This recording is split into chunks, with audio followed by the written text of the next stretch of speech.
Shop's closed. I'm just looking for directions to a show. I heard it's explosive.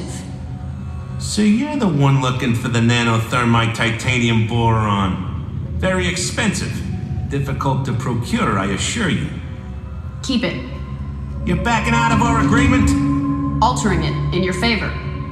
I'll still give you the money, but in return, you tell me who is in this video and where to find them. Why would I know those people? Because they use nanothermite titanium boron, and you're the only one in this section of the galaxy that seems to be selling it. I've had some good luck selling things of value. And I think the Galra would pay a lot to know how you got your hands on that security footage. Really? This is how we're doing it? All I want is the information.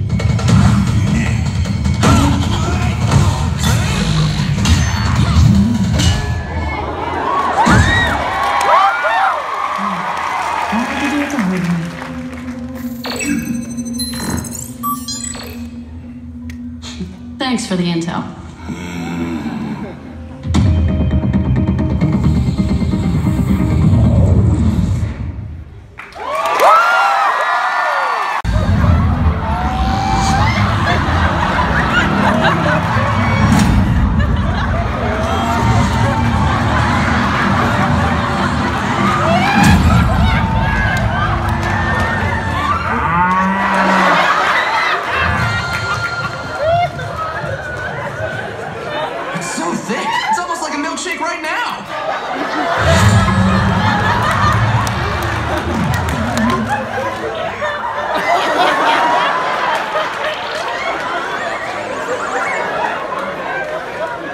It's not your fault, Carlton Ecker.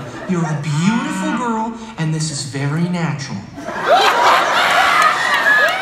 That's a good idea in theory, but I think you're just going to find the tracker, and Cheryl will still be gone. Have a little, like, swoop of white hair attached to the tracker. One thing that stays behind. I'm looking forward to the fan art of the tracker with the white hair. The white hair. Right. Alone. Yeah. So I think we should jump into season 4, right, guys? Let's do it. Yeah. So we just saw that trailer. Where do we pick up in season 4? After you. I mean, yeah. I think the cool thing about the show, I'll say this before Lauren way more, eloquently says what needs to be said. The cool thing about the show is that it's a giant serialized space opera, so it pretty much continues right where we left off. Go ahead, Lauren. He pretty much said it. It continues right where we left off. We're going to continue to see Voltron building their coalition, preparing to take on the Galra again, but we're also going to see what's in store for the Galra Empire, because now we know Zarkon is awake, but Lotor's trying to kind of put his own plans in place, so how that's going to pan out, how our Paladin situation is going to pan out, is all kind of up in the air. Yeah, there's a cool sort of duality going on there between the Galra and, the Voltron Paladins. They're little, power something or other going on. Is there a particular theme that you guys are sort of interested in exploring this season? I think that's very much it, right? It's sort of that duality between those two aspects. Previous answer. Yeah, I think that's it. And it's something that kind of happened unintentionally. I think, we didn't go into it saying, oh, we got this massive thing that's going to play on both sides. That just sort of evolved organically. Is that sort of one of the joys of sort of having this sort of, I guess, of the way that you guys put out these episodes now? There's like more time for stuff to develop organically like that? A little bit, but really our story process is very organic. We have like set ideas of what we kind of want to do, but as the story evolves and as characters evolve, and sometimes things take a turn, and sometimes you end up kind of just changing the story to accommodate that. And so it's really just an interesting process, and some really interesting story twists come about because of that. Yeah, but the fact that it is serialized does allow us to tell longer stories, which, as storytellers, it's the dream come true. And so, as we saw in the trailer, it's sort of a very lighthearted trailer. So, is it fair to say that the Paladins are in a pretty good place when we pick back up?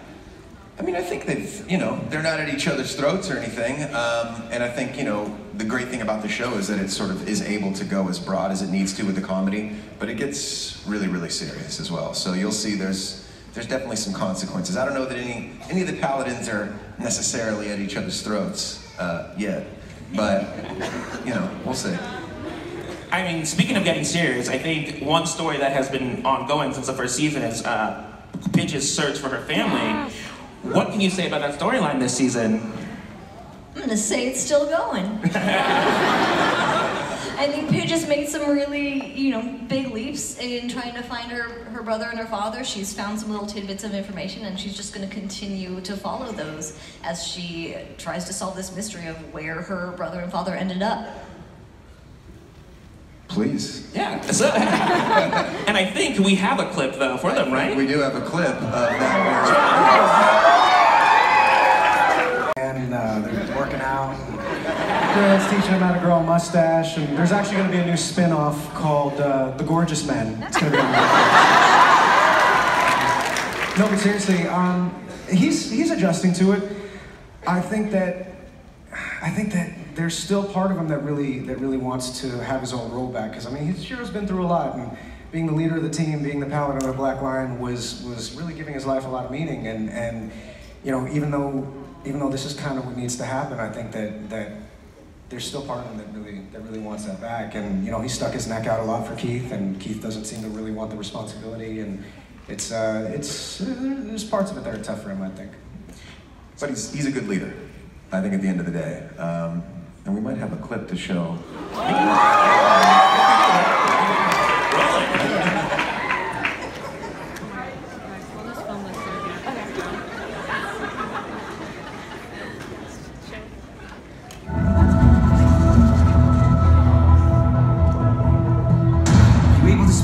About the intel? I did. And we need to find out all we can about that quintessence. But more importantly, Voltron needs a strong leader. I know they do. And it should be you. Keith, we've discussed this before. Besides, we both know that the Black Lion has chosen you. You only tried once. You had a connection with the Black Lion, and I know it's still there. If you just give it another shot. Keith, we all have a part to play. This is mine now. I've come to terms with that. Now you need to. I support your decision to continue with your Marmora training, but not at the expense of the team. They need you, Keith. They need you to be their leader.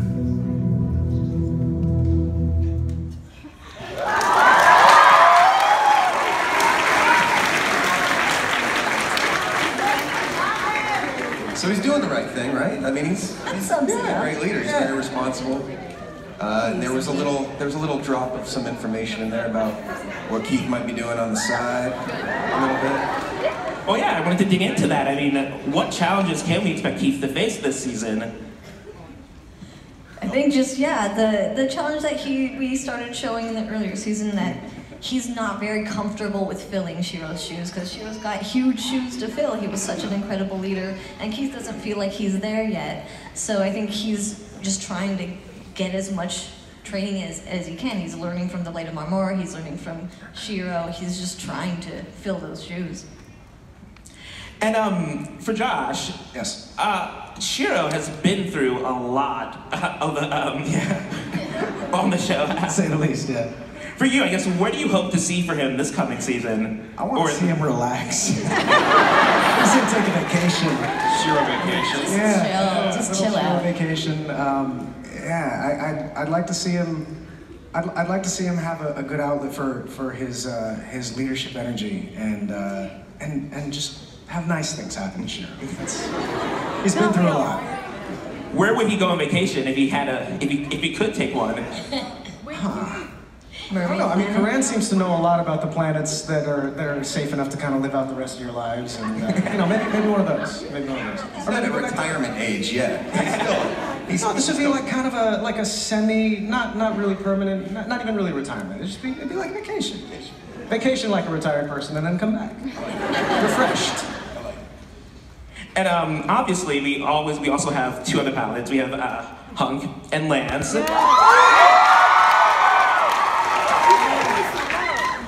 What's going on with them this season? What can we expect for them? Yeah, I mean, for me personally, Lance is my favorite paladin. No offense, guys. Who's your favorite Galra? What's your favorite Galra? You know, Lance is on a journey to sort of, you know, I think get past his ego, his insecurities, and rise to become the hero that we know he can become. And yeah, you want to speak to Hunk? I think Hunk, as he's always been, is just trying to become more of that diplomat. That was something that we wanted to do with him early on. He had this passion for cooking and bringing people together through food, and he did a little bit of that in this previous season by, you know, cooking for the people and bringing them together to talk about how they're going to take on the Gara. And he's just continuing on that path of becoming a better diplomat and learning from leaders like Shiro and Allura. And yeah, he's evolving at his own pace. I mean, we've already seen that he's become a way better warrior, and he's much more brave than he was in our previous seasons. But now he's honing in on his diplomat side. So is he sort of leading the team as they sort of travel around to sort of strengthen the team, the coalition? Sorry. I would say he's a hopeful aspect to that. Yeah, I think kind of the opener. He's the opener. He's like the show opener. He's the guy that everybody loves. You know, everyone gets along with. You send him in, you're gonna have a good time. And I feel like I can't let you guys go, or we have to talk about one big thing. Carlton Ecker. What happened? Everyone wants to know what happened to Carlton Ecker. I would say that's, you know, aside from, you know, our normal sort of paladin internet banter, Carlton Ecker is right up there with what happened to Carlton Ecker on the internet. I think we might have a clip. The Prince Lotor reveal again? No, this is brand new.